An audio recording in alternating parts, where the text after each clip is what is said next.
नमस्कार, आप देख रहे हैं फ्रंटलाइन 24। मैं हूं आपके साथ साहिबा सिंह। राजद के नव मनोनीत प्रदेश अध्यक्ष मंगनी लाल मंडल अध्यक्ष बनने के बाद पहली बार शुक्रवार को अपने गृह जिला मधुबनी आ रहे हैं। राजद की ओर से उनके स्वागत की जोरदार तैयारी चल रही है। बताया जा रहा है कि कल उनका ढोल नगारों के साथ राजद नेता और कार्यकर्ता गर्मजोशी से स्वागत करेंगे। बिहार विधानसभा चुनाव से पहले मंगनी लाल मंडल को राजद का प्रदेश अध्यक्ष बनाकर लालू तेजस्वी ने एक बड़ा दांव खेला है। यह सच्चाई है कि नीतीश कुमार के अति पिछड़ा वोट में सेंधमारी के लिए यह राजनीतिक खेल खेला गया है, जिसे हर कोई समझ रहा है। मंगनी लाल मंडल एक बड़ा नाम है। वे कर्पूरी ठाकुर के सानिध्य में रहकर राजनीति की शिक्षा ली है। मंगनी लाल मंडल लालू नीतीश दोनों के समकक्ष रहने वाले बड़े समाजवादी नेता माने जाते हैं। मधुबनी जिला के फुलपड़ास प्रखंड अंतर्गत गोरगामा गांव निवासी मंगनी लाल मंडल का राजनीतिक सफर रोचक ही नहीं, दिलचस्प भी है। साधारण अति पिछड़ा परिवार में जन्मे मंगनी लाल मंडल छात्र जीवन से ही राजनीति में है। मधुबनी आरके कॉलेज में पढ़ाई कर वे कई बार एमएलसी मंत्री, राज्यसभा सांसद और एक बार झंझारपुर से लोकसभा सांसद भी रह चुके हैं। प्रखर वक्ता के साथ वे राजनीति के माहिर खिलाड़ी माने जाते हैं। स्वभाव से सरल, वाणी में मधुरता और कार्यकर्ताओं के लिए मर मिटने वाले नेताओं में एक हैं मंगनी लाल मंडल।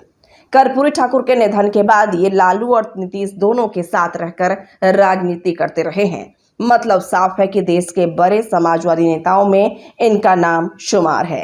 अब सवाल उठता है कि जदयू से राजद में आने वाले मंगनी लाल मंडल को राजद का प्रदेश अध्यक्ष की जिम्मेदारी क्यों सौंपी गई। इसके एक नहीं अनेक कारण बताए जा रहे हैं। मंगनी लाल मंडल अति पिछड़ा धानों का समाज से आते हैं। इस जाति की आबादी बिहार के तकरीबन 1 दर्जन जिले में अच्छी खासी है। अपने स्वजातियों के बीच मंगनी लाल मंडल लोकप्रिय तो है ही, फिलहाल सबसे बड़ा चेहरा भी माने जाते हैं। यह समाज पिछले 2 दशक से लालू के साथ नहीं, नीतीश कुमार के साथ है। इन्हें राजद के साथ प्रदेश अध्यक्ष मंगनी लाल मंडल कैसे लाएंगे, यह इनके लिए सबसे बड़ी चुनौती है। जहां तक मिथिलांचल की बात है तो यहां राजद बहुत कमजोर है। मिथिलांचल में एनडीए का किला बहुत मजबूत है, जिसे ढा पाना नए प्रदेश अध्यक्ष मंगनी लाल मंडल के लिए दूसरी बड़ी चुनौती है। लालू राबड़ी शासनकाल को याद कर बिहार ही नहीं, मिथिलांचल के लोग आज भी सिहर उठते हैं। मधुबनी, दरभंगा, समस्तीपुर, सुपौल में राजद की जड़ें बहुत मजबूत नहीं है।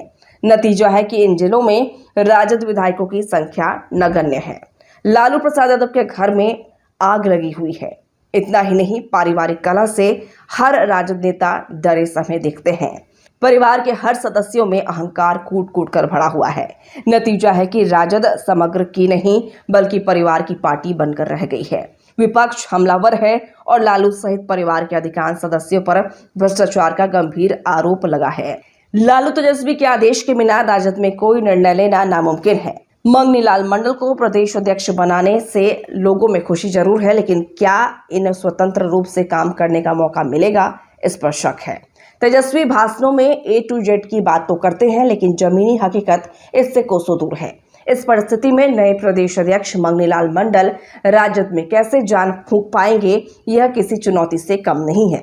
हाँ, राजनीतिक पंडितों का मानना है कि अगर मंगनी लाल मंडल को स्वतंत्र रूप से काम करने का मौका मिला तो पूरे बिहार में नहीं, लेकिन कुछ जिलों में राजद को बड़ा लाभ मिल सकता है।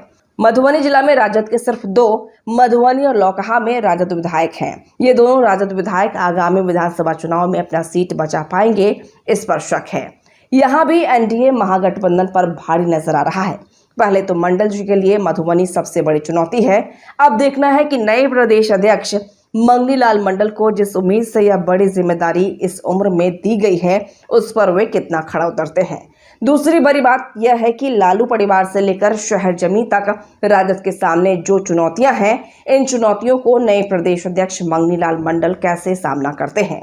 मतलब साफ है कि नए प्रदेश अध्यक्ष मंगनी लाल मंडल की इस विधानसभा चुनाव में अग्नि परीक्षा होनी है। अगर पास कर गए तो सिकंदर कहलाएंगे, नहीं तो मंगनी लाल मंडल को राजद बलि का बकरा बना देगा।